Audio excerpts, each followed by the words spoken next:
더불어민주당 서울시당 공식 팟캐스트 서당캐 34번째 방송을 시작하겠습니다.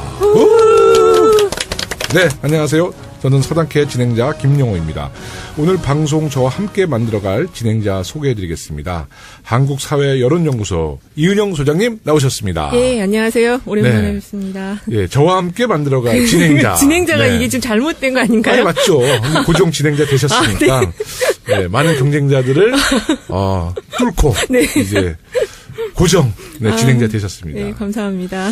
요즘 바쁘시죠? 이제 연말이라서요. 네. 이제 거의 마무리는 된 것 같고요. 네. 저희 회사도 오늘 송년회가 있어서 이거 방송 끝나고 바로 또 가봐야 돼요. 아, 그래요? 네네. 송년회 총 직원이 한 400명 되나요? 네. 네, 그래도 직원들 꽤 있으시죠? 저희 한 15명 정도. 아, 예. 네. 주로 이렇게 송년회 하시다 보면 주로 그래도 정치 얘기 많이 하겠네요. 네, 정치 얘기도 많이 하는데요. 네. 그거보다는 이제 좀 젊은 친구들이 많아서 요새 네. 이제 어떤 생각들을 하는지 특히 결혼하는 친구들이 많아서요. 그런 네. 걸 좀 많이 물어보고 그래요. 그러면 그 송년회가 굉장히 좀 무겁게 진행이 될 것 같아요. 네. 자, 2017년 서당캐의 마지막을 장식해 주실 스페셜 게스트 소개해드리겠습니다. 우리 당의 국민통합위원장이면서 최근에 민하협 신임 대표 상임의장으로 취임하신 김홍걸 의장님 나오셨습니다. 네, 안녕하세요. 네, 안녕하세요. 김홍걸입니다. 네, 축하, 많이 축하. 네, 정말 축하드립니다. 민하협 의장님 취임을 언제 하셨죠? 지난주에 했습니다. 네, 그때 취임식 때 많은 우리 민주진영 분들 많이 오셨죠? 예, 민하협 원래 이제 멤버이시던 분들도 많이 오시고, 네. 또 과거에 이제 우리 민주당이나 네. 민주화 운동 쪽에서 헌신하셨던 분들도 많이 와주셨고, 네. 예, 또 우리 당 의원들도 몇 분 와주셔서 네. 아주 성대하게 잘 치렀습니다. 그러니까 이명박 박근혜 정부 때도 민하협이 있었죠? 있기는 있었죠. 근데 네. 유명무실하게 네. 만들어버렸죠. 특히 네. 홍사덕 의장, 전임 의장께서 네. 처음에 이제 부임했을 때는 의욕적으로 뭘 해보려고 네. 하셨어요. 근데 박근혜 당시 대통령이 통일 대박 네. 이 얘기를 하지 않았습니까? 네, 네. 근데 그 소리를 듣고 이분이 잘못 해석을 하신 거예요. 네. 아, 이제 평화 통일을 위한 뭘 좀 해도 된다는 소린가 보다 했는데 사실은 박근혜 씨의 그 속셈은 네. 그냥 나는 아무 노력도 안 하고 네. 북한이 망해가지고 붕괴, 그렇죠. 네. 내 손에 똑 떨어지는 흡수 통일이 됐으면 참 좋겠다. 네. 그런 이제 나무 밑에서 감 떨어지기 네. 기대하는 네. 그런 심리였던 것을 전혀 모르고 네. 나섰다가 청와대에서 쓸데없는 짓 하지 말라는 네, 경고 그만. 메시지가 나오는 바람에 네.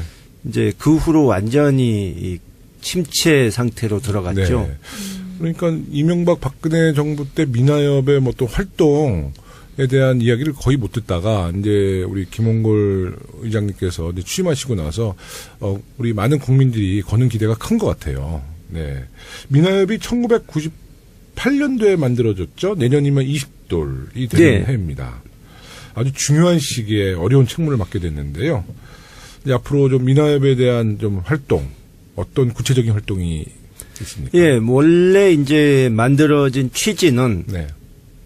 당시에 이제 이 각종 그 통일운동 단체를 하나로 모아서 이런 이념이나 정치적 성향을 뛰어넘어서 뭔가 좀 공감대를 마련해서 네. 이 민간 교류를 활성화하자. 네. 또 정부 대 정부 간의 대화가 안 되니까 네. 민간에서라도 뭔가 물꼬를 터보자. 그런 취지에서 저희 아버지께서 민하협을 만들도록 네. 지금 뭐 계신 그 당시 통일부 분들하고 네. 또 지금 우리 당에 계신 서른 의원 네. 이런 분들을 내세워서 이렇게 시작하신 건데 네. 뭐 역사가 뭐 반복이 되는지 20년 만에 또 비슷한 상황이 돌아와서 네. 또 민하협이 역할을 네. 민간 교류에서 역할을 좀 해야 될 때가 아닌가 네. 그 생각이 듭니다. 그러면 첫 번째 하셔야 될 일이 평창 동계올림픽에 북한 예. 참여 이 문제도 사실 민간 교류를 통해서 예. 적극적으로 저희가 그 북한 선수들 평창 올림픽에 참여해서 좀 평화 올림픽으로 가는 길을 만드셔야 될 텐데 지금 뭐 구상하신 게 있나요?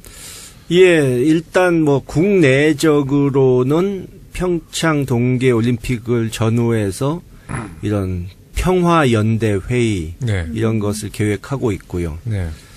또 이 상황이 잘 풀린다면 네. 기회가 생긴다면 이 민간 교류의 어떤 가능성을 네. 타진하기 위해서 방북도 고려하고 있는데 네. 물론 여러분들 잘 아시다시피 이제 북측과의 어떤 그런 문제는 네.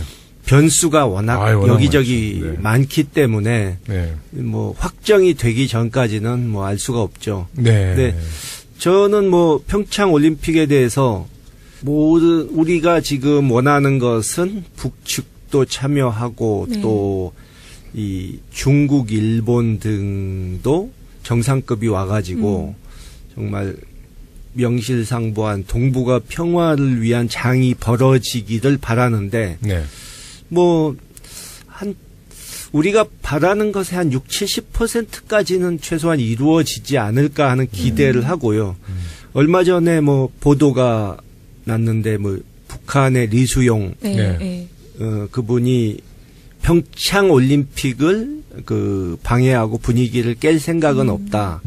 우리가 평창 올림픽에는 뭐 참여를 못할지도 모르나 패럴림픽은 참여할 의사가 있다는 식으로 네. 네. 네. 이 어떤 그런 사인을 보내서 그래도 긍정적으로 볼 수 있지 않나 일단은. 네, 네. 근데 앞으로 물론 제일 중요한 건 김정은 신년사에서 그 북한 네. 김정은 위원장의 신년사에서 어떤 내용이 나오는가 또 그거에 대해서 또 우리와 미국이 어떻게 또 대처를 잘하는가 네. 그거에 달려 있지 않을까. 김홍걸 의장님께서 그 김정은을 만났잖아요. 네. 예, 그렇죠. 6년 김정일 전에. 사망했을 때 딱 6년 네, 됐습니다. 조문을 조문을 조문을 가셨고. 갔기 때문에 김정은이가 그 우리 김홍걸 의장님의 네. 어떤 메시지를 전달하면 자기 아버지 조문을 왔었는데 네. 무시할 수는 없다. 뭐 북한에서는 그런 점에 이제 상당히 의미를 부여하기는 하죠. 네.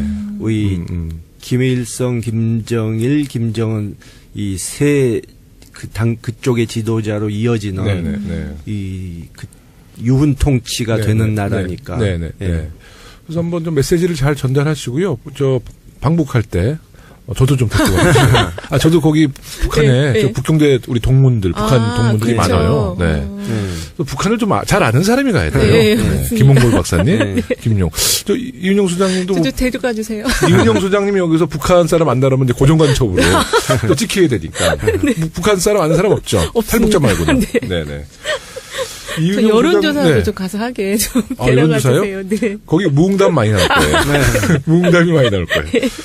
이윤정 소장님 최근에 그 남북 간의 민간교류 필요성에 대한 여론조사 네네. 진행한 것이 있나요? 이게 딱 민간교류 필요성으로 조사한 건 없고요. 네. 지난 국민일보가 엠브레인에 의뢰해서 12월 네네. 3, 4일 날 전 국민 1,015명 대상으로 조사한 게 있는데요. 네네. 그 북핵 문제를 해결하기 위해서 정부의 대응 방향이 어떠해야 되느냐 네.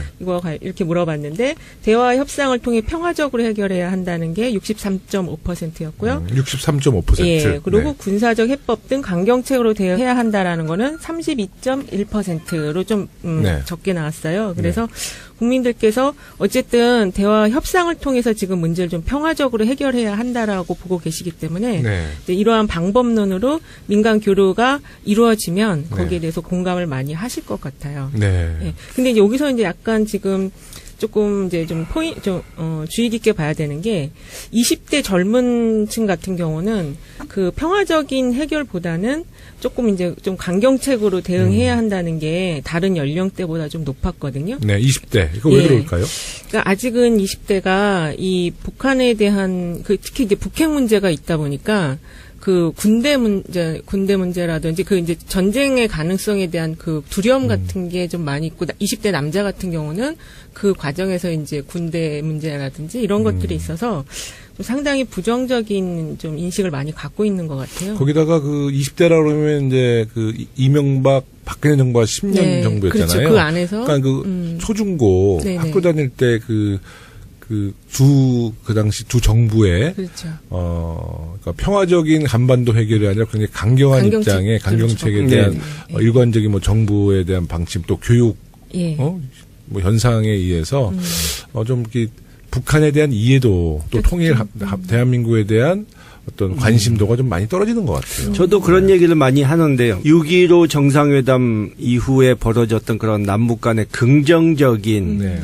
그런 장면을 보고 자란 세대가 아니기 때문에 네. 그러니까 부정적인 것만 지난 10년 동안 그렇죠. 네. 많이 보다 보니까 네. 좀 그렇게 된 면이 있고 조금 전에 전쟁의 두려움 때문이었다고 그러셨는데 제가 보기엔 전쟁에 대한 두려움이 없어서 오히려 전쟁이 얼마나 무서운지를 실감을 하지 못해서 그 전쟁이 그 컴퓨터 게임처럼 쉽게 그렇게 적을 격파하고 끝낼 수 있는 걸로 쉽게 생각한 것 아닌가. 네. 그러니까 그래서 강경론을 강경책을 주장하는 네. 분들이 노년층이 됐던 청년층이 됐던 만약에 지금 뭐 너희 이웃에 포탄이 떨어지고 희생자가 나는 그런 상황이 돼도 이 군사적 해결책을 원하느냐 이렇게 물어본다면 얘기가 다르지 않을까 네. 예 네. 그렇게 생각합니다. 네. 그래서 앞으로 네. 20대에 대한 그런 홍보 활동이나 그런 네. 좋은 인식을 네. 가질 수 있는 활동을 많이 하셔야 네, 될 것 맞습니다. 같아요. 예.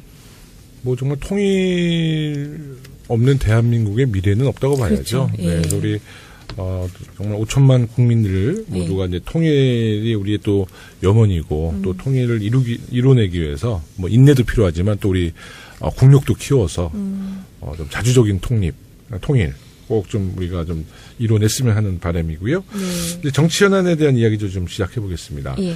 어제 2015년 한일 위안부 합의의 과정을 검토한 위안부 합의 TF가 5개월간의 조사 결과를 발표했어요. 네. 합의 당시에 제기되었던 의혹들이 대부분 사실로 드러나서 많은 국민들이 좀 충격에 휩싸였습니다. 예.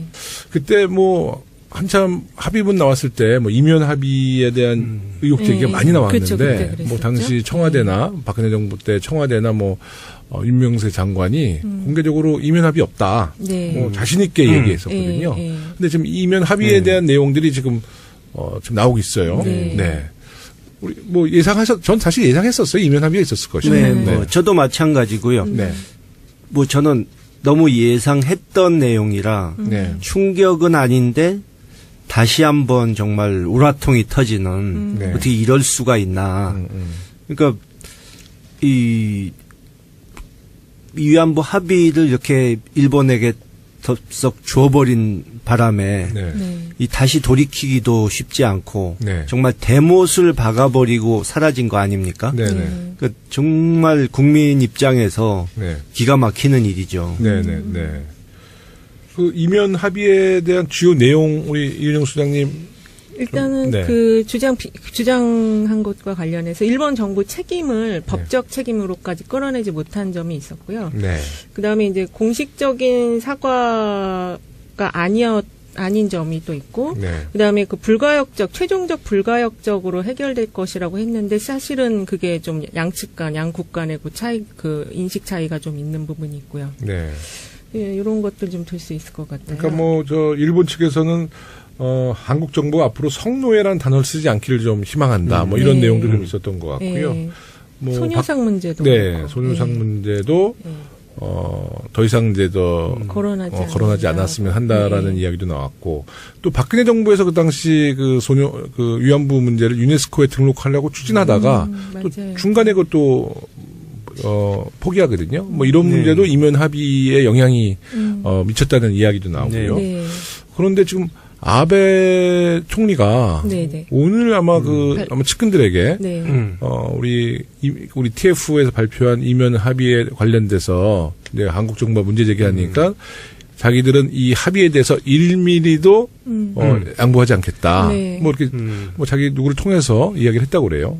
그러니까 일본도 굉장히 지금 강경해지고 있는 것 같아요. 오늘 대통령께서도 이거 관련해서 이제 메시지를 내셨거든요. 네네. 근데 거기 메시지를 보면은 네. 일단은 양국 정상 추인을 거쳤지만 정부 간의 공식적인 약속이라고 하더라도 지금 이 문제를 그렇게 해결할 수는 없다고 조금 이제 명확한 입장을 밝히셨거든요. 네. 그리고 근데 이제 그런 발언과 함께 또 이제 일본과의 관계에 있어서는 진정한 마음의 친구가 돼야 되고 미래지향적으로 나아가야 되기 때문에 정상적인 외교 관계에 대해서는 노력하겠다. 네. 그 대신 외교부는 이 협상 관련한 모든 것들을 다시 한번 재검토해서 대책을 마련해라 이렇게 말씀을 하셨거든요. 네, 저는 오면서 네. 그 트위터를 보니까 문재인 대통령이 트위터에 직접 네. 글을 남기셨더라고요. 네, 네, 네. 위안부 TF의 조사 결과 발표를 보면서 네. 대통령으로서 무거운 마음을 금할 수 없습니다. 네, 2015년 한일 양국 정부 간 위안부 협상은 절차적으로나 내용적으로나 중대한 흠결이 있었음이 확인되었습니다. 역사에서 가장 중요한 것은 진실입니다. 진실을 외면한 자리에서 길을 낼 수는 없습니다. 네. 근데 이렇게 글을 또 남기셨어요. 네. 사실 그 위안부 할머니 문제는 우선 이제 그냥 기본적으로 일본에 진정 어린 사과가 없었고 그렇죠. 네. 이 사과 없는 용서가 어디 있냐는 거죠. 네. 네. 또 위안부 할머니들도 이 문제에 대해서 동의해주지 않고 있잖아요. 네. 그러니까 이것은 사실 우리 정서, 국민의 정서뿐만 아니라 그 할머니들에 대한 네. 우리 정부의 사실 그 예의도 아니죠. 네, 너무 일방적이었다는 거죠. 네. 근데 요거 관련해서 여쭤보고 싶은 게 있는데 이미 이제 지난 정부에서 뭔가를 합의를 해서 발표가 나왔었던 거를 네, 네. 이제 다음 정부에서 이렇게 얘기하는 것과 관련해서 이 향후에 이제 외교 관계가 어떻게 전개될 수 있는 건지 그게 좀 궁금하거든요. 외교적으로는 아주 골치 아픈 상황을 만든 거죠. 그러니까 네. 뭐 예를 들어 뭐 지난 정권은 뭐 제대로 판단을 할 줄 하질 네. 못하는 정권이었으니 모르자 뭐 이럴 수도 없고 국제 이 외교 관례상은 사실 쉽게 이걸 되돌릴 방법이 마땅치 않은 것은 사실이죠. 네. 그리고 일본은 어쨌든 자기네들 원하는 걸 챙겨버렸기 때문에 네. 그 사람들은 버티기만 하면 되거든요.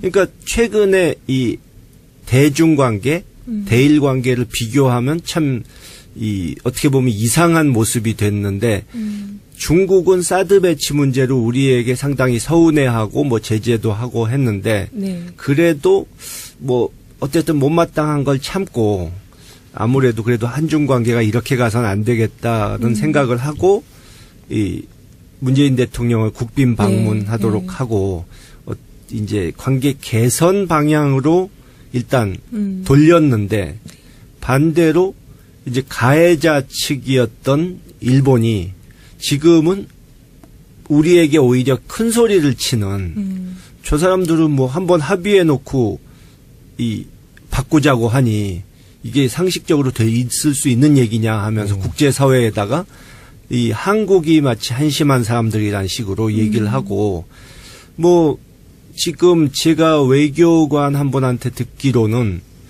우리가 한일 정상회담 얘기를 해도 네. 일본 측에서는 뭐 아쉬울 게 없다는 듯이 그냥 한중일 삼국 정상회담 때 만나면 되지 뭘 서두르느냐 이런 식이고 근데 한중일 삼국 정상회담이 그거는 시진핑 주석이 동경을 방문할 의사가 있느냐가 좀 의심스럽기 때문에 네. 그게 과연 이루어질지도 모르는 상황이라 그러면 한동안 결국 일본 측은 한일 정상회담 한동안 못해도 괜찮다는 시기예요. 네. 지금. 그러니까 정말 박근혜 정권에서 나라에 큰 해악을 끼치고 갔다. 그러니까 뭐 최순실과 같이 무슨 기업들한테 돈을 뜯어내고 이런 부분은 우리가 단죄를 하고 뭐 돈을 추징하고 벌금 내게 하고 이렇게 할 수도 있지만 네. 이런 부분은 사법적으로 어떻게 할 수도 없는데 사실은 나라에는 더 큰 해를 끼친 거거든요. 그렇죠. 네. 박근혜 대통령이 정말 이 국가에 너무나 큰 피해를 네. 줬는데 뭐 아까도 제가 어디 보도를 보니까 그 개성공단 폐쇄도 네, 그것도 대통령이 구두로 예, 예. 네. 네? 폐쇄시켜 그랬더니 예. 그냥 안보실장이 통일부 장관에 전화해서 폐쇄시켜라. 또 통일부 장관은 단계별로 네. 폐쇄시켜야 된다. 또 대통령이 얘기하는데 이견 달아서 안 된다. 바로 폐쇄시켜라 해서 진행했다는 거예요. 그것이 정말 나라다운 나라가 아니지 않습니까? 네. 아까도 언급했다시피 이면 합의를 우리 정부에서는 굉장히 철저하게 은폐를 했는데 네. 그 당시 이면 합의 이후에 우리 정부가 좀 위안부 문제와 관련해서 국제사회의 행동이 많은 변화가 있었잖아요. 네. 아까 언급했던 것처럼 유네스코. 위안부 피해자 네. 기록물의 유네스코 등재 사업에 대해서도 정부가 지원을 중단하고 말이죠. 네. 도저히 이해가 안 되는 거예요. 네. 네. 그러니까 그 당시에 뭐 다들 이면 합의 있었다고 의심한 것이 네. 합의 내용에 대해서 이렇게 당당하게 밝히지도 못하고 네. 과정도 숨기고 뭐 했기 때문에 네. 뭐 누구든지 수상하게 봤죠. 네. 그때 그 부산의 소녀상도 네. 뭐 네. 기억하시잖아요. 네. 그 시민들이 설치한 소녀상 네. 우리 정부에서 그를 막 그렇죠. 철거하려고 네. 네. 그 학생들 탄압하고 말이죠. 그때도 제가 볼 때 야, 저 경찰이 과연 우리의 경찰인가 싶었어요. 그러니까 이것도 결국은 우리 정부는 박근혜 정부는 이면 합의에 대한 그 어떤 중압감 그렇기 때문에 우리 경찰이 우리 국민을 탄압하는 정말 아주 웃음 뭐 꼴이 됐죠. 이 내부적으로는 뭐 곤란했겠죠. 국민들한테 밝힐 수는 없고, 네. 일본 측은 합의했으니까 이행하라고 그러고 네. 박근혜 정부가 왜 이런 굴욕적인 외교를 자꾸 했죠? 그 부분은 정말 미스터리입니다. 제가 정신적인 아까 문제? 예, SNS에 네. 어떤 분이 그런 비슷한 질문을 올리셨길래 제가 네. 답을 그분의 정체와 네. 정신 세계에 대해서 정확하게 다 파악한 사람을 아직 만나보질 못했습니다. 예. 이렇게 답을 했는데 네. 정말 상식적으로는 누구도 이해 못하죠, 이건. 그 당시 협상의 책임자였던 윤병세 전 장관이 이제 TF 발표에 대해 반박하면서 네. 1228 합의가 진전된 합의라는 주장을 하고 있어요. 네.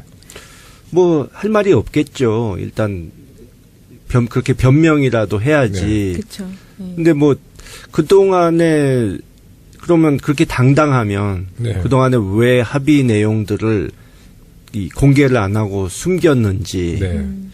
또 일본 측으로부터 그러니까 이면 합의가 없었다면 일본 측으로부터 이런저런 그 합의 이행 요구를 왜 받았는지 네. 그건 설명을 못 하죠.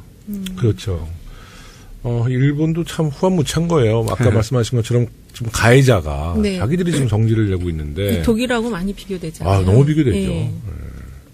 근데 저는 일본 측보다 일본 측은 원래 그런 사람들이고 또 자기네 이익을 위해서 그런 짓을 한 건데 네. 우리 쪽 당국자들은 도대체 누구의 이익을 위해서 그런 짓을 한 건지 네. 이거 설명이 안 되니까 네. 네. 더 기가 막힌 거죠. 네.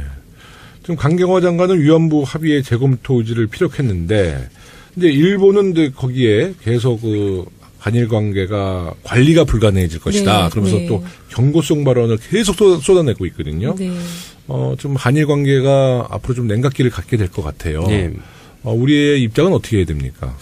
글쎄요. 근데 일단 뭐 기본적인 방침은 뭐 단호하게 갈 수밖에 없겠지만 그것 때문에 한일 관계를 전부 다 포기할 수는 그렇죠. 없는 거니까 네, 네. 뭐 과거에도 계속 얘기 나온 대로 투트랙으로 네. 과거사 문제는 그것대로 논의하고 나머지 뭐 경제 문화적 교류라든가 협력 이런 부분은 계속 하는 방향으로 만들어 가야 할 텐데 네. 상당히 어려움이 많겠죠. 그리고 시간이 좀 흘러야 되지 않을까. 네. 그러니까 일단 뭔가 양측 정부가 다 체면을 살릴 수 있는 묘안이 나와야 되는데 네. 이게 쉬운 일은 아니니까. 근데 이거는 묘안이 아니라 상식적으로 생각하면 일본이 진정 어린 사과를 그렇죠. 하고 네, 네. 우리 그 위안부 할머니들이 그 사과를 정말 진심으로 또 받아주는 받아주시고, 것이 이제 양국 간의 그런 그 위안부 할머니 문제를 해소시키는 거 아니에요, 갈등을. 이 현실이 네. 뭐 일본 그 현재 정치적인 분위기가 점점 우경화 돼 가지고 과거사를 이렇게 인정하고 이런 것을 전혀 과거에 뭐 예를 들어서 고노 요헤이 네. 의장이라든가 무라야마 총리라든가 이런 그런 의식 있는 정치인을 보기가 힘든 네. 정치 상황이라 네. 네. 점 더 힘들어졌죠. 지난번에 그러니까 얼마 전에 제가 고노요의 의장님을 동경에서 뵙고 얘기를 좀 나누고 왔는데 네. 그분도 참 굉장히 안타까워하시더라고요. 상황이 이렇게 된 것을. 일본 매체도 이 문제에 대해서 굉장히 강경한데요. 아사히 신문은 그래도 좀 중립적으로 썼더라고요. 예, 항상 네. 그래도 아사히가 좀 나은 편이죠. 객관적이고. 아사히는 일본 네. 정치인들의 태도를 네. 약간 좀 문제 제기를 했어요. 예. 그 예전에는 양심적인 지식인들이 일본에도 있어서 예, 교류도 많이 하고 그랬던 것 같은데 지금은 그게 진짜 많이 없는 것 예, 같아요. 정말 드뭅니다. 네, 그런 네. 정치인들이 과거사에 대해서 솔직하게 얘기를 하는 정치인들이 문재인 대통령이 사드 문제로 12월 13일 날 방중하셨을 때 시진핑 국가주석에게 이제 역지사지 했잖아요. 네. 일본 아베에게도 똑같은 얘기했으면 좋겠어요. 역지사지. 네, 그렇죠. 아니, 자기들이 침략 받았어 봐. 네. 자기들 여성들이 그렇게 인권을 유린당했어 봐요. 네, 그러니까 이거는 보편적인 그냥 인간적인 문제지. 이게 뭐 국가적인 문제라고 한 여성들의 인권 유린에 대해서 네. 일본의 좀 양심 있는 지식층들이 좀 네. 저는 이 문제에 대해서 오히려 일본 보수 정권과 보수 지도자들에게 정말 강력한 메시지를 함께 던져야 될 양심적인 네. 학계 인사들이 있을 거라고 봅니다. 일본도. 네. 네, 저도 그래서 그 상반기에 네. 네. 한일 관계, 한중 관계의 좀 발전을 위한 네. 행사를 좀 만들어 보려고 네. 준비하고 있습니다. 아, 민화협에서? 네. 민화협 민화협도 물론 끼겠지만 네. 내년이 마침 저희 아버지께서 네. 일본의 그 오부치 총리와 함께 네. 이 한일 관계 발전을 위한 이 김대중 오부치 선언을 네네. 하신 지가 20년 되는 해라. 네네. 예, 그 당시에 한일 관계가 최고로 좋았거든요. 네네. 그래서 다시 좀 그것으로 그 정신으로 되돌아가기 위해서 네. 어떤 이런 포럼 같은 것을 한번 계획하고 있습니다. 김대중 대통령의 일본어 발음이 어떻게 되는지 아세요? 잘 몰라요. 다이쪼. 네, 아, 맞죠? 다이쪼예요? 네. 그거 어디서 뭐 드라마에서 본 거. 네, 네, 맞아요. 네. 북한하고도 교류를 많이 하셔야 되고 일본하고도 민간 교류를 통해서 먼저 이걸 풀어나가야 이러다가 되겠네요. 유엔 사무총장 되는 거 아니야? 네? 그 박근혜 정부와 함께 이런 굴욕적인 외교를 한 당사자인 그 자유한국당 말이죠. 네. 이번 TF 발표를 두고 정치보복이라고 황당한 주장을 하고 있어요. 자유한국당이 자민당인가? 네? 진짜 어느 나라 정당이에요? 네. 그 어제 그 기사에 네. 장제원 대변인이 네네. 작년 이맘때 했던 네. 이 위안부 합의 이런 네. 거에 대해서 했던 바른정당으로 떠나기 전에 네. 네. 네. 했던 내용을 그러니까 했던 그 대변인 성명과 네. 지금의 성명 두 가지를 비교해서 이렇게 네. 올렸더라고요. 네. 예. 근데 그 두 가지 성명이 너무 180도 다른 거예요. 네. 작년에 낸 거는 너무 참 옳은 말이고 잘 썼고 네. 금년에 내놓은 것은 황당한 억지 주장만 있고 네. 그래서 야 1년 사이에 이렇게 될 수가 있나 사람이 자기도 그런 영상 네. 보면 좀 좀 민망하지 않을까? 네, 그 민망함, 네. 뭐 염치 네. 이런 것을 갖고 있으면 자유한국당에 있을 수가 없습니다. 그걸 버리고 와야 돼요. 절격 사유예요. 그러니까 네, 네. 제가 그 며칠 전에 그 류여해 예. 최고위원 제명 사유 네. 보고 굉장히 웃었거든요. 네. 당의 명예를 실추시키거나 네. 국민 정서와 동떨어진 언행을 보인 자. 네. 그렇게 하면은 거기에 해당되는 분들이 너무 많은데 네. 그렇게 당원을 그렇게 정해놔도 되는가? 네. 예.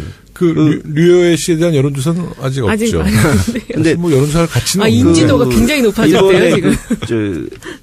외교 위안부 합의에 대해서 네네. 자유한국당이 얘기한 걸 들어보면 네. 지난번 적폐 청산 문제 때도 제가 똑같은 말을 했는데 이 자기들이 저질러 놓은 일을 이제 간신히 수습하려고 그러는데 거기다 대고 욕을 해대는 것은 네. 정말 동네 쓰레기를 막 버려놓은 사람이 네. 청소하려고 열심히 일하고 있는데 쫓아와서 그 냄새나고 시끄러우니까 빨리 청소하고 가라고 욕하는 그런 꼴 아닌가요? 네. 네, 맞죠. 이제 우리 자연스럽게 정치 얘기가 좀 나오고 있으니까 네. 임시국회에 대해서 좀 부끄러운 이야기지만 이제 어떻게 되는 네. 거예요, 의원님?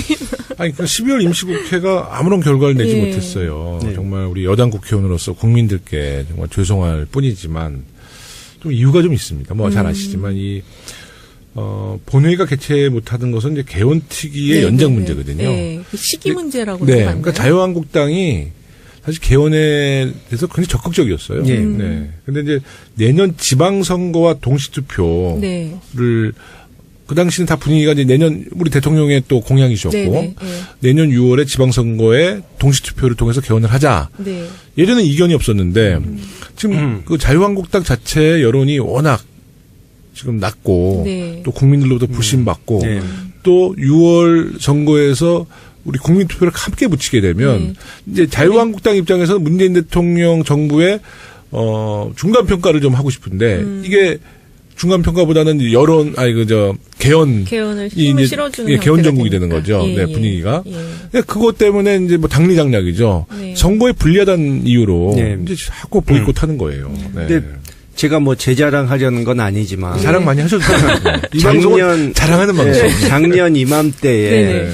뭐 야당들이 개헌 빨리 하자, 네. 대선 전에 할 수 있다, 시간이 있다 이러면서 막 개헌이 지상주의처럼 네. 네. 무조건 개헌 뭐 이런 소리를 할 때 네. 제가 그랬거든요.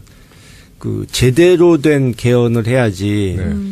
졸속으로 권력 구조만 네. 바꾸는 개헌은 안 하는 이만 못하다. 네. 네. 근데 저 사람들은 권력 나눠먹기 할 수 있는 개헌은 찬성하겠지만 네. 네. 제대로 된 개헌, 정말 네. 국민들이 바라는 내용의 그런 내용이 들어가 있는 개헌을 하자 그러면 네. 그때는 또 딴소리 할 것이다 네. 했는데 그렇게 됐잖아요. 그러니까요. 네. 그러니까 개헌을 하려면 내년 2월까지는 이제 개헌안이 안이 여야 나와야 합의해서 돼. 도출해야 되는데 네. 이제 우리는 2월까지 여야 합의로 개헌안을 도출하자. 네. 자유한국당은 개헌 시점을 그러니까 개헌은 필요하나 네. 예. 개헌 시점을 못 박을 수 없다. 내년 네, 지방선거랑 입장이에요. 같이 하면 안 된다는 거죠. 그러니까 근데 솔직히 자유한국당이 그렇게 얘기해야지. 개헌은 필요하나 지방선거 때 네. 그 개헌을 국민투표에 붙이면 우리는 참패하니 네. 개헌을 나중에 연기하자. 우리 네. 당이 그러면 지방선거에서 진다. 뭐 네. 그런 이야기는 못하는 그러겠죠. 거죠. 네, 그쪽 입장. 근데 사실 속내는 그렇다는 거예요. 네. 근데 아까 이제 김홍골 의장님 말씀하셨다시피 1년 전 자기들의 발언, 네. 또 현재 발언을 이렇게 영상으로 비교해 보면 정말 우스꽝스럽잖아요. 네. 자유한국당이 얼마 전까지만 해도 개헌을 당장 안 하면 거의 나라가 예.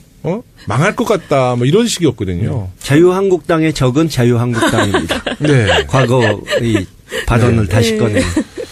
홍준표 대표 공약도 이게 지금 개헌한 걸로 네. 되어 있었는데. 뭐 모든 후보가 다 그랬죠. 네, 그때는 그랬죠. 네.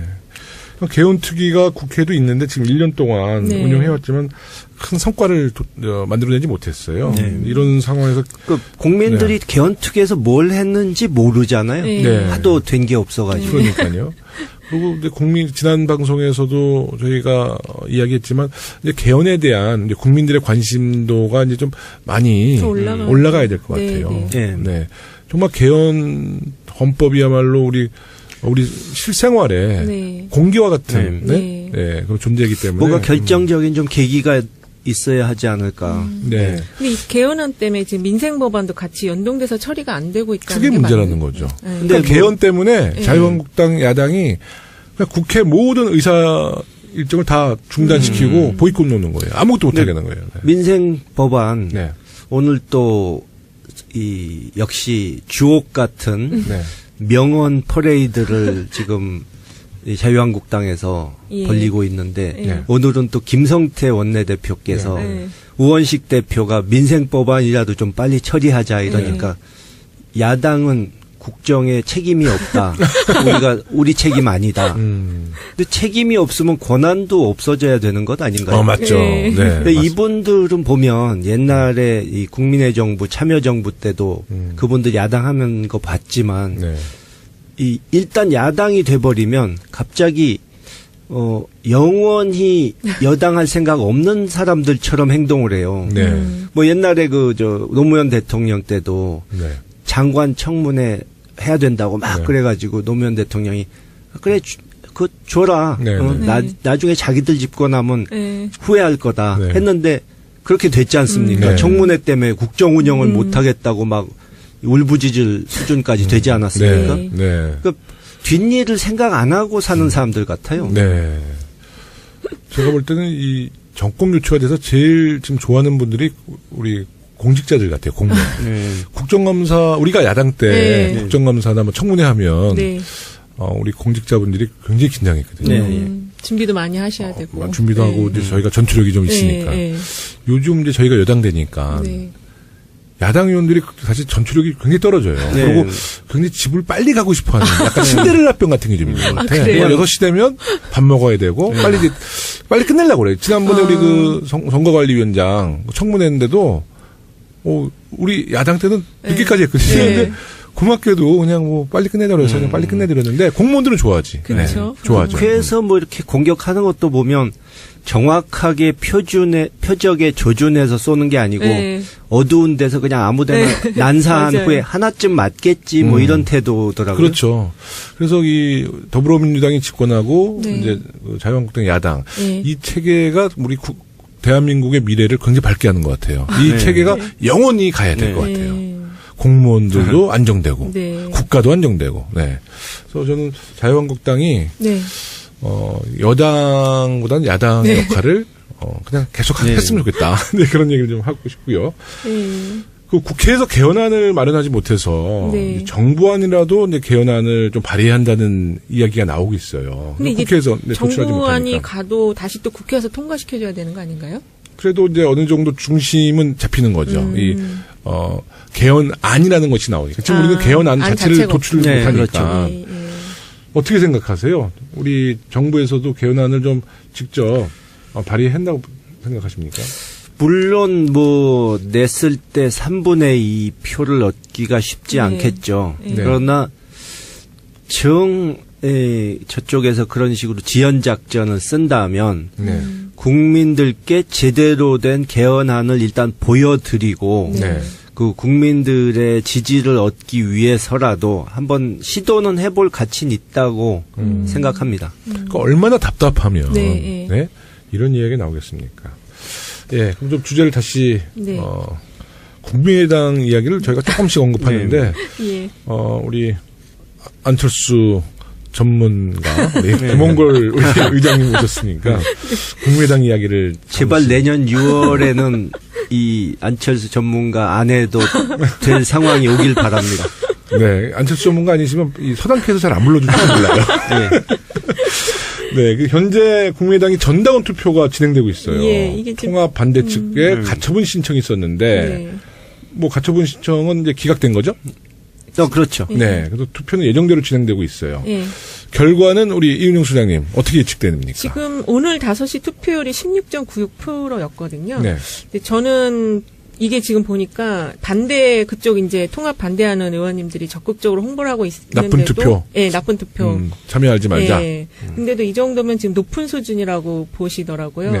그래서 제 생각엔 어쨌든 이게 결론은 통합하는 걸로 가지 않을까. 네, 그렇게 통합. 이상한데 지금 전문가 글쎄요. 근데 네. 뭐 어제는 굉장히 많이 네네네. 참여를 했는데 그렇죠. 근데 참여할 사람들이 거의 다 참여해서인지 오늘은 별로 없는데 뭐 어차피 이건 요식 행위니까 뭐 또 전당대회도 해야 된다 그러고 그러니까 결국은 그냥 서로 싸움하다가 네. 결국은 어떻게 갈라져야 되는 상황인 것 같은데 네. 뭐 박지원 의원 같은 분도 선거 전 대선 전까지는 문모닝이었는데 네. 요즘은 안모닝으로 네. 바뀌었더라고요. 네. 그 지난번 그 제가 목포에서 네. 그 계란 투척 네, 사건이 네. 있을 때도 이 옆자리에 계셨잖아요. 근거리에 네. 서 있어가지고 제가 네. 좀 그걸 봤는데 네. 안철수 대표는 그래도 같은 당 이렇게 같이 했던 분인데 보고도 이렇게 멀뚱멀뚱 안철수 쳐다만 대표가? 닦아주고 보고 그러지 않으시고요? 닦아주기는커녕 가까이 가서 괜찮냐고 묻지도 않더라고요. 미소를 네. 짓진 않았죠. 네. 그거는 예, 네. 뭐 확실치는 않습니다. 네, 네, 표정에 대해서는. 네. 근데 그 박지원 그래서 전 원내대표, 네. 좀 더 더 서로 같이 있으면 더 추한 모습만 자꾸 나오니까 네. 빨리 이제 끝난 사이 결별 빨리 하시는 게 좋지 않을까. 네. 아니, 박지원 전 원내대표가 네. 뉴스공장. 네네네. 뉴스공장이 오늘 오전에 아마 인터뷰를 하셔서, 예. 우리 안철수 대표를 이렇게 평가하더라고요. 굉장히 순수하고 착한 사람인데, 네. 오염이 이렇게 빨리 될 줄 몰랐다.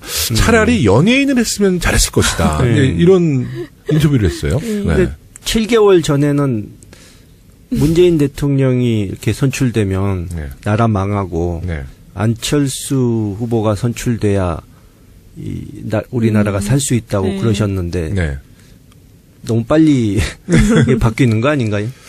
좀 안철수 대표가 하여튼 승부수를 띄웠는데요. 네. 안철수 대표가 언론 인터뷰를 통해서 당이 살아남기 위해서는 외연 확장이 반드시 필요하다. 네. 의원 수가 줄어들어도 통합정당의 지지율이 지금보다 높다면 네. 외연 확장에 성공하는 거다. 이런 주장을 했어요. 네. 네. 이 세게 주장하고 있죠, 지금. 수도권 젊은 정당으로 변신하겠다고 얘기를 했는데 네.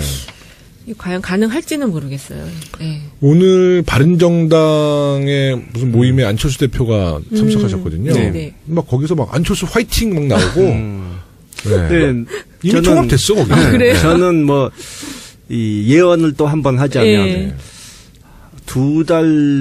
한두 달 만에 그러니까 양쪽의 지지율을 합친 것보다 더 못하게 내려갈 것이다.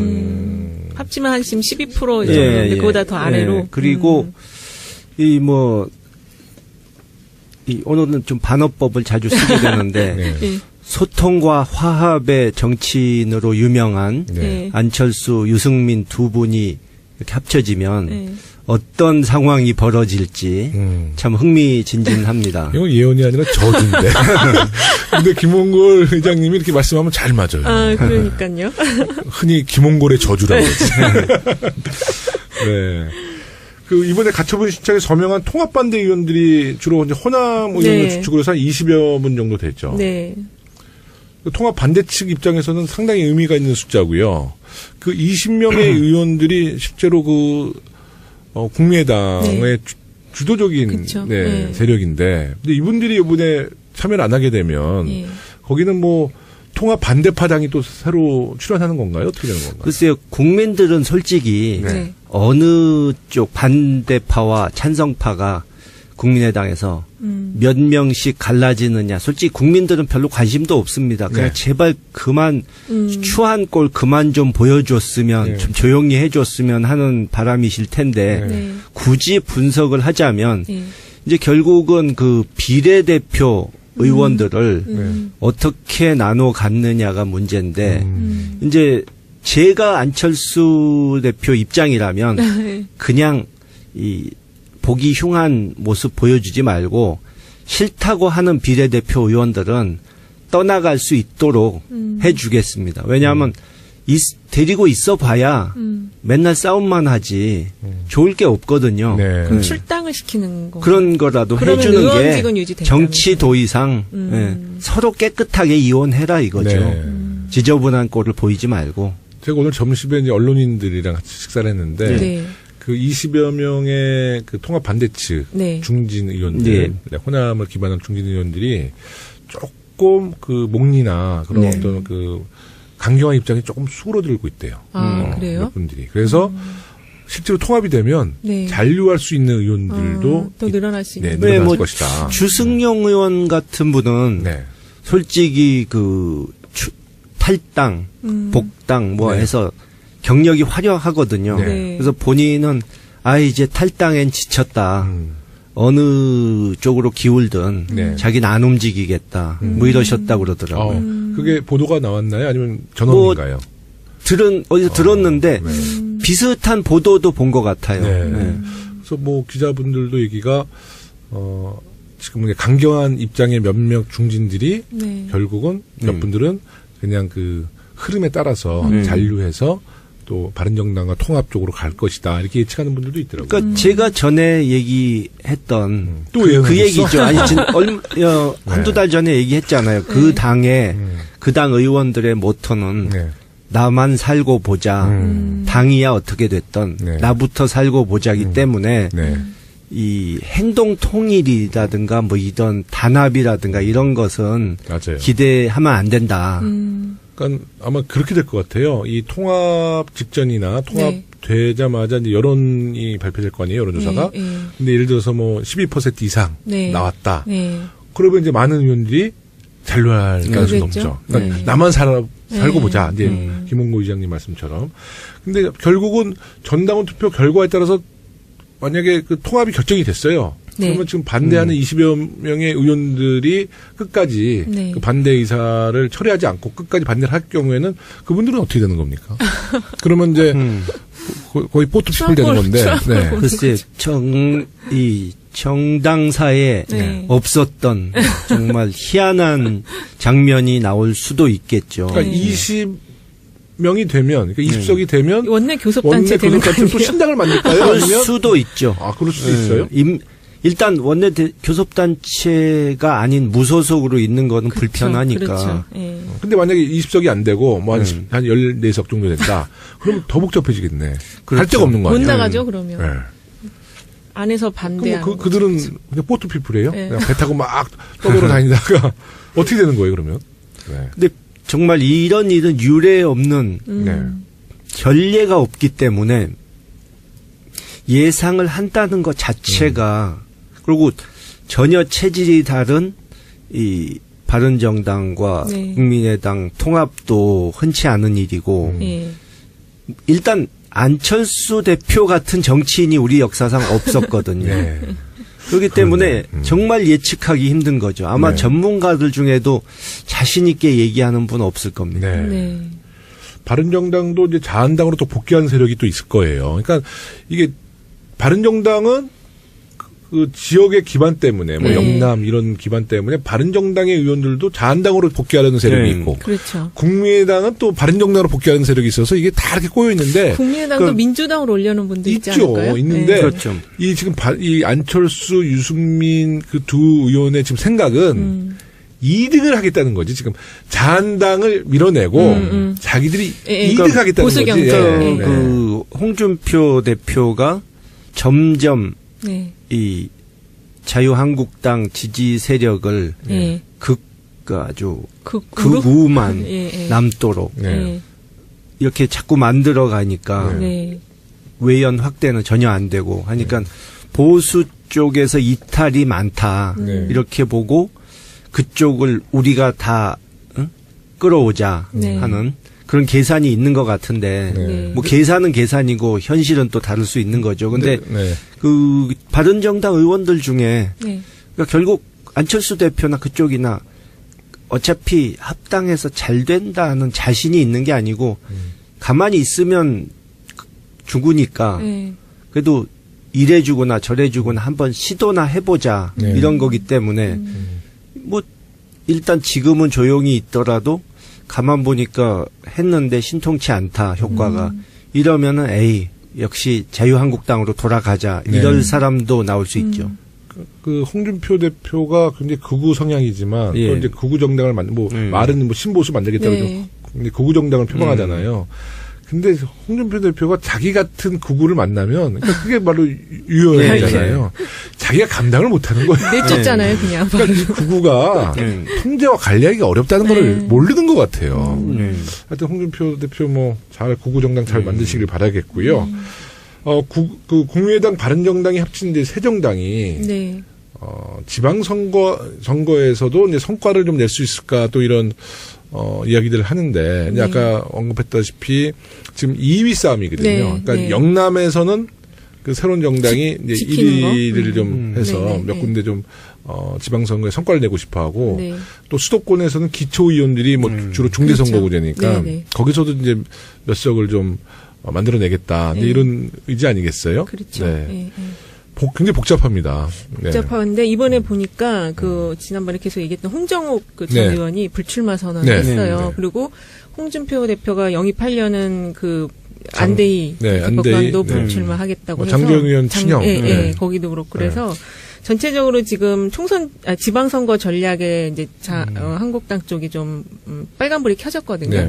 근데 전반적으로 보면 지금 이 흐름은 2020년 총선 때 모든 게 정리될 수 있는 것이 아닌가 좀 그렇게 네. 보여지거든요. 네, 그래서 네, 네. 어쨌든 지방선거에서는 목표한 만큼의 성과를 이루지 못하더라도 국민의당, 바른정당이 합쳐진 새 정당이 여기는 이제 그 기초의원이나 광역의원 정도만 어느 네. 정도 이제 들어가면 된다고 생각하는 것 같고 총선을 염두에 두지 않나 네. 이렇게 저는 보여져요. 네, 맞습니다. 네.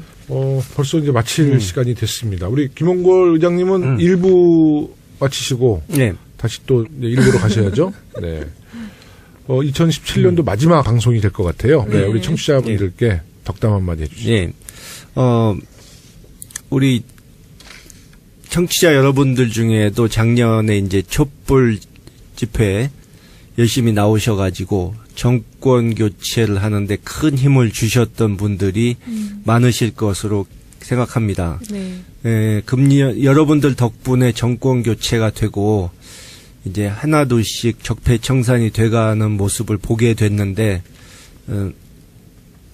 내년에는 또 더 우리가 기대하던 성과가 더 많이 나올 수 있도록 같이 노력하길 바랍니다. 그리고 저 개인적으로 아까 말씀드린 대로 이제 지금 어려운 상황에 놓인 이 외교 안보 문제, 이 남북 관계 그리고 주변국과의 관계 이 개선을 위해서 제가 최선을 다해서 조그만 성과라도 내년 이맘때는 좀 보여드릴 수 있도록 노력을 하겠습니다. 너무 네. 그 든든한 말씀을 해주셨는데요. 네, 2018년도 네. 마지막 방송에 이제 김홍걸 의장님 네. 나와서 내년에 북한, 각오를 말씀해 주셨어요. 개성공단이 네. 다시 이제 부활을 해서 아주 굉장히 좋은 소식 많이 네. 전달해 주시기를 바라겠습니다. 그럼 네. 저는 하나 네. 여쭤보고 싶은 게 네. 하나 꼭 있었어요. 만나 뵙게 진작에 좀 되면. 하시지 방송 마치려고 그러니까 마지막 태클을 거시네요. 지금 국민의당에 있는 의원님들 있잖아요. 네. 다 호남 의원님들이 많으신데 그 이전에 많이 보셨잖아요. 네. 또 함께 또 한솥밥도 먹었는데 그분들 지금 모습을 보시면 어떤 느낌이 드신지 한번 진짜 여쭤보고 싶었거든요. 근데 뭐 한마디로 네. 자업자득이다. 그러니까 그분들이 안철수 대표를 지금 막 욕하지 않습니까? 네. 근데 그분들 중에 안철수 대표가 어떤 사람인지 몰라서 네. 뭐 그런 얘기 했잖아요. 뭐 외계인하고 얘기하는 것 같다. 뭐 벽에다 대고 얘기하는 것 같다. 그거 모르고 작년에 국민의당 같이 시작한 게 아닙니다. 알지만 안철수 대표는 당을 만드는 데 있어서 의원들이 필요하고 지역 기반이 필요하고 또 뭐 호남 쪽 의원들은 당을 만들려면 대권 주자급이 하나쯤 있어야 되고 이러니까 서로 상대를 존중하지도 않고 좋아하지도 않지만 그런 척하면서 손을 잡았던 거죠. 네. 근데 이제 이용 가치가 서로 떨어지니까 이제 막 추한 모습이 나오는 거죠. 그러니까 이 결국 눈앞의 작은 이익에만 연연하고 이 정말 정치인으로서의 이 도의와 이 대의를 버리는 그런 식의 정치를 하면 오래 못 간다. 또 남을 비난해가지고 얻어지는 반사이익만 가지고 정치하려고 해서는 결코 성공할 수 없다 하는 교훈을 우리가 얻을 수 있는 거죠. 네. 네. 깔끔하게 정리해 주셨네요. 네, 그럼 고품격 용기 있는 방송 서당캐 34번째 방송 1부를 마치겠습니다. 끝까지 청취해 주신 청취자분들께 감사드리면서 저희는 내일 2부에서 찾아뵙겠습니다. 감사합니다. 네, 감사합니다. 좀 많이 떨어지는 것 같아요. 저도 그런 얘기를 많이 하는데요. 6.15 정상회담 이후에 벌어졌던 그런 남북 간의 긍정적인 그런 장면을 보고 자란 세대가 아니기 때문에 그러니까 부정적인 것만 지난 10년 동안 그렇죠. 많이 보다 보니까 좀 그렇게 된 면이 있고 조금 전에 전쟁의 두려움 때문이었다고 그러셨는데 제가 보기엔 전쟁에 대한 두려움이 없어서 오히려 전쟁이 얼마나 무서운지를 실감을 하지 못해서 그 전쟁이 그 컴퓨터 게임처럼 쉽게 그렇게 적을 격파하고 끝낼 수 있는 걸로 쉽게 생각한 것 아닌가. 네. 그러니까 그래서 강경론을 강경책을 주장하는 네. 분들이 노년층이 됐던 청년층이 됐던 만약에 지금 뭐 너희 이웃에 포탄이 떨어지고 희생자가 나는 그런 상황이 돼도 이 군사적 해결책을 원하느냐 이렇게 물어본다면 얘기가 다르지 않을까. 네. 예, 네. 그렇게 생각합니다. 네. 그래서 앞으로 20대에 대한 그런 홍보 활동이나 그런 네. 좋은 인식을 네. 가질 수 있는 활동을 많이 하셔야 네, 될 것 맞습니다. 같아요. 예. 뭐 정말 통일 없는 대한민국의 미래는 없다고 봐야죠. 그렇죠. 예. 네, 우리 정말 5천만 국민들 모두가 이제 통일이 우리의 또 염원이고 또 통일을 이뤄내기 위해서 뭐 인내도 필요하지만 또 우리 국력도 키워서 좀 자주적인 통일 꼭 좀 우리가 좀 이뤄냈으면 하는 바람이고요. 네. 이제 정치 현안에 대한 이야기도 좀 시작해 보겠습니다. 예. 어제 2015년 한일 위안부 합의의 과정을 검토한 위안부 합의 TF가 5개월간의 조사 결과를 발표했어요. 네. 합의 당시에 제기되었던 의혹들이 대부분 사실로 드러나서 많은 국민들이 좀 충격에 휩싸였습니다. 예. 그때 뭐 한참 합의문 나왔을 때 뭐 이면 합의에 대한 의혹 제기가 예, 많이 나왔는데 그렇죠, 그때 그랬었죠. 뭐 당시 청와대나 박근혜 정부 때 청와대나 뭐 윤명세 장관이 공개적으로 이면 합의 없다. 네. 뭐 자신 있게 얘기했었거든요. 예, 예. 근데 지금 이면 합의에 대한 내용들이 지금 나오고 있어요. 네. 우리 뭐 전 사실 예상했었어요. 이면 합의가 있었을 것이다. 네, 뭐 저도 마찬가지고요. 네. 뭐 저는 너무 예상했던 내용이라 네. 충격은 아닌데 다시 한번 정말 우라통이 터지는 네. 어떻게 이럴 수가 있나. 그러니까 이 위안부 합의를 이렇게 일본에게 덥석 줘버린 바람에 네. 네. 이 다시 돌이키기도 쉽지 않고 네. 정말 대못을 박아버리고 사라진 거 아닙니까? 네. 네. 그러니까 정말 국민 입장에서 네. 기가 막히는 일이죠. 네. 네. 네.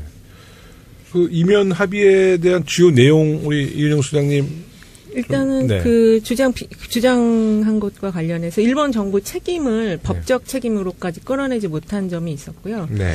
그다음에 이제 공식적인 사과가 아닌 점이 또 있고, 네. 그다음에 그 최종적 불가역적으로 해결될 것이라고 했는데 사실은 그게 좀 양국 간의 그 차이, 그 인식. 신년사에서 그 북한 네. 김정은 위원장의 신년사에서 어떤 내용이 나오는가 또 그거에 대해서 또 우리와 미국이 어떻게 또 대처를 잘하는가 네. 그거에 달려 있지 않을까. 김홍걸 의장님께서 그 김정은을 만났잖아요. 네. 예, 그렇죠. 6년 김정일 전에. 사망했을 때 딱 6년 네, 됐어요. 조문을 갔기 때문에 김정은이가 그 우리 김홍걸 의장님의 네. 어떤 메시지를 전달하면 자기 아버지 조문을 왔었는데 네. 무시할 수는 없다. 뭐 북한에서는 그런 점에 이제 상당히 의미를 부여하기는 하죠. 네.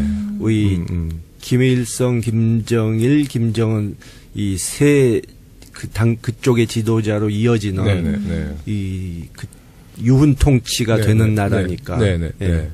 그래서 한번 좀 메시지를 잘 전달하시고요. 저 방북할 때 저도 좀 듣고 가요. 저도 거기 북한에 네, 네. 저 북경대 우리 동문들, 북한 동문들이 그렇죠. 많아요. 네. 또 북한을 좀 잘 아는 사람이 가야 돼요. 네, 네. 맞습니다. 김홍걸 박사님, 김용. 저 이윤영 소장님도 저도 데려가 주세요. 이윤영 소장님이 여기서 북한 사람 만나려면 이제 고정관첩으로 또 찍히게 되니까. 북한 사람 아는 사람 없죠. 없습니다. 탈북자 말고는. 네. 네, 네.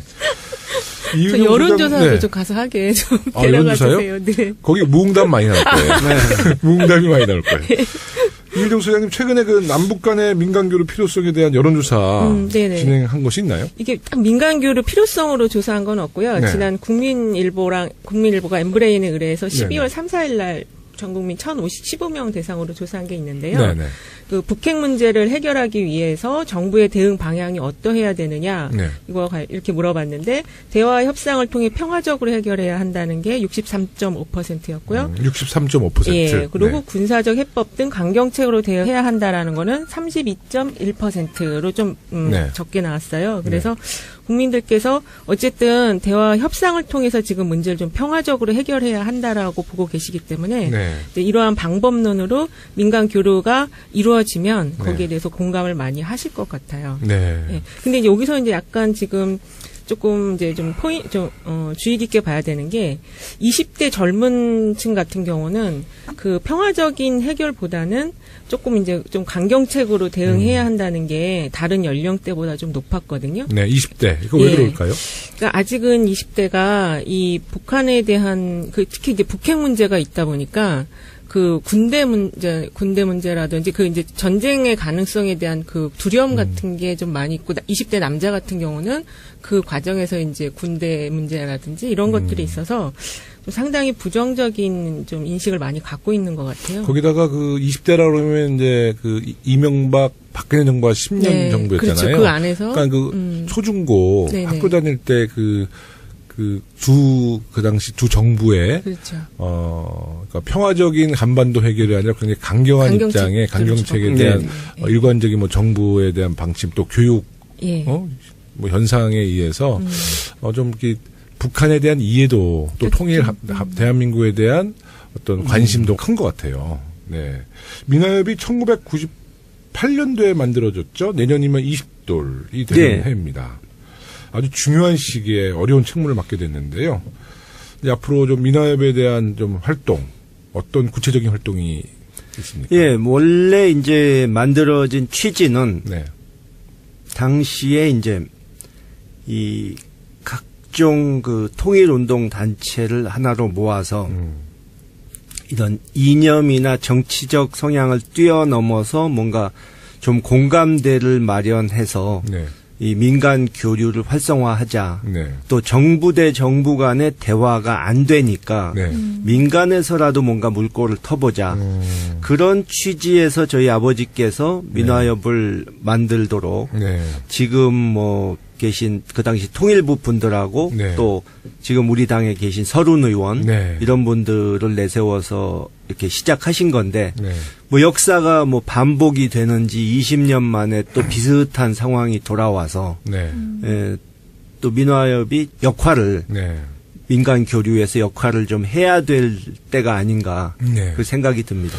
그러면 첫 번째 하셔야 될 일이 평창 동계올림픽에 북한 예. 참여. 이 문제도 사실 민간 교류를 통해서 예. 적극적으로 저희가 그 북한 선수들 평창 올림픽에 참여해서 좀 평화 올림픽으로 가는 길을 만드셔야 될 텐데 지금 뭐 구상하신 게 있나요?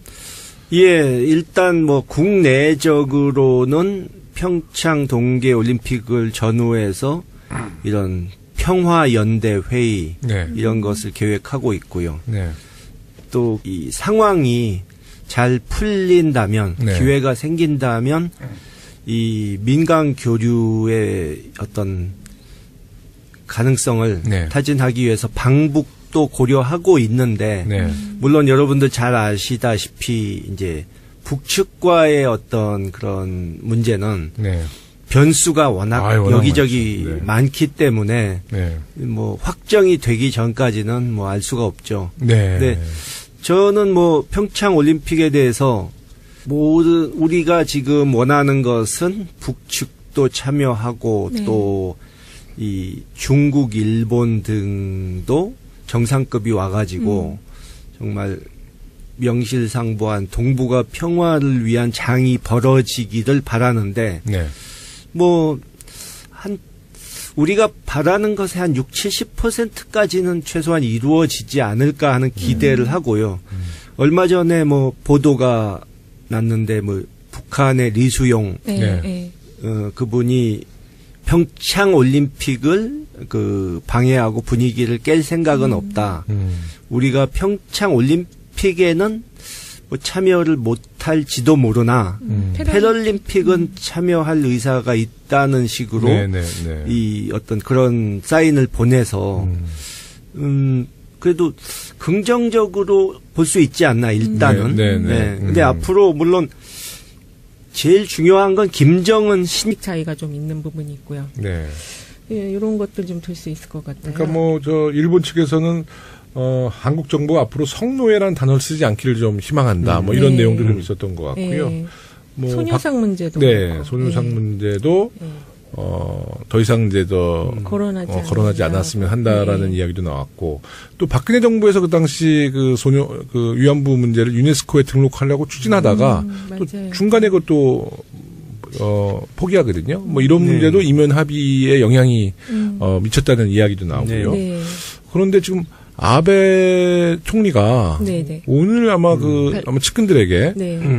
우리 TF에서 발표한 이면 합의에 관련돼서 이제 한국 정부가 문제 제기하니까 자기들은 이 합의에 대해서 1mm도 양보하지 않겠다. 네. 뭐 이렇게 뭐 자기 누구를 통해서 이야기를 했다고 그래요. 그러니까 일본도 굉장히 지금 강경해지고 있는 것 같아요. 오늘 대통령께서도 이거 관련해서 이제 메시지를 내셨거든요. 네네.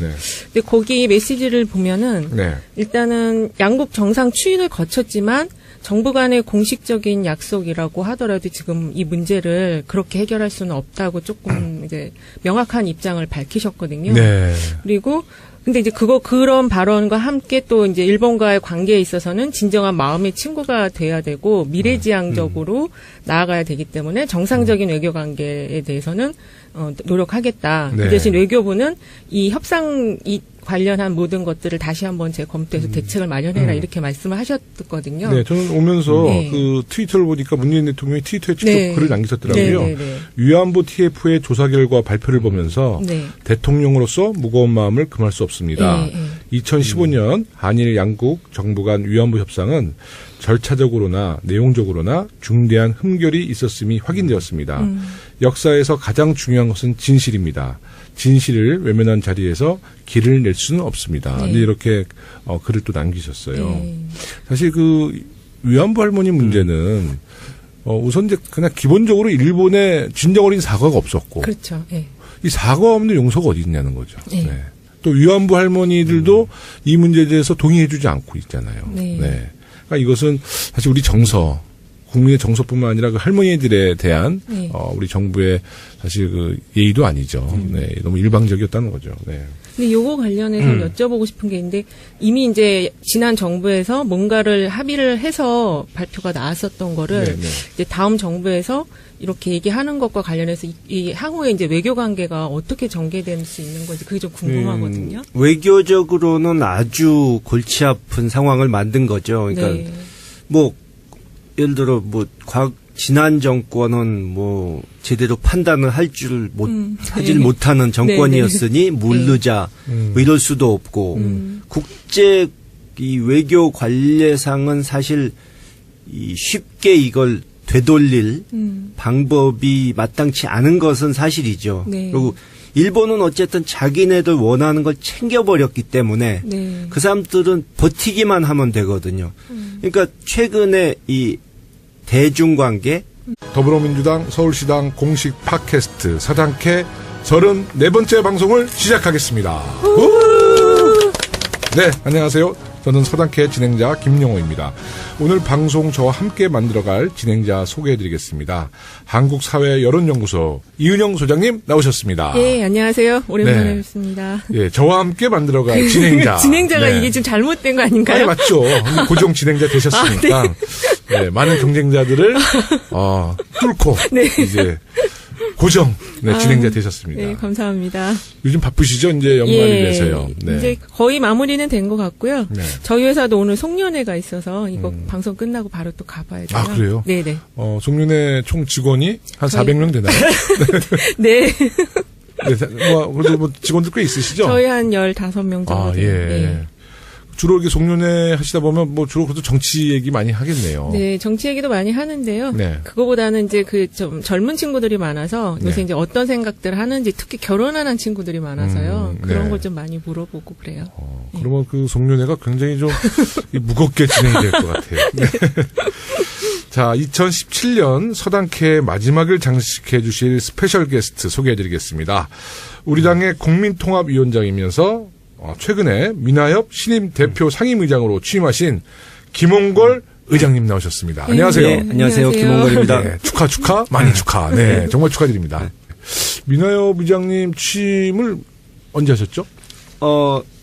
지난주에 했습니다. 네, 그때 저 취임식 때 많은 우리 민주진영 분들 많이 오셨죠? 예. 뭐 민화협 원래 이제 멤버이시던 분들도 많이 오시고 네. 또 과거에 이제 우리 민주당이나 네. 또 민주화 운동 쪽에서 헌신하셨던 분들도 많이 와주셨고, 네. 예, 또 우리 당 의원들도 몇 분 와주셔서 네. 아주 성대하게 잘 치렀습니다. 그러니까 이명박 박근혜 정부 때도 민화협이 있었죠? 있기는 있었죠. 있었죠? 근데 네. 유명무실하게 네. 만들어버렸죠. 특히 네. 홍사덕 의장, 전임 의장께서 네. 처음에 이제 부임했을 때는 의욕적으로 뭘 해보려고 네. 하셨어요. 근데 박근혜 당시 대통령이 통일 대박 네. 이 얘기를 하지 않았습니까? 네, 네. 근데 그 소리를 듣고 이분이 잘못 해석을 하신 거예요. 네. 아, 이제 평화 통일을 위한 뭘 좀 해도 된다는 소린가 보다 했는데 사실은 박근혜 씨의 그 속셈은 네. 그냥 나는 아무 노력도 안 하고 네. 북한이 망해가지고 붕괴, 그렇죠. 네. 내 손에 똑 떨어지는 흡수 통일이 됐으면 참 좋겠다. 네. 그런 이제 나무 밑에서 감 떨어지기 네. 기대하는 네. 그런 심리였던 것을 전혀 모르고 네. 나섰다가 청와대에서 쓸데없는 짓 하지 말라는 네. 경고 메시지가 나오는 바람에 네. 이제 그 후로 완전히 이 침체 상태로 들어갔죠. 네. 그러니까 이명박 박근혜 정부 때 민화협의 뭐 또 활동에 대한 이야기를 거의 못 듣다가 이제 우리 김홍걸 의장님께서 이제 취임하시고 나서 우리 많은 국민들이 거는 기대가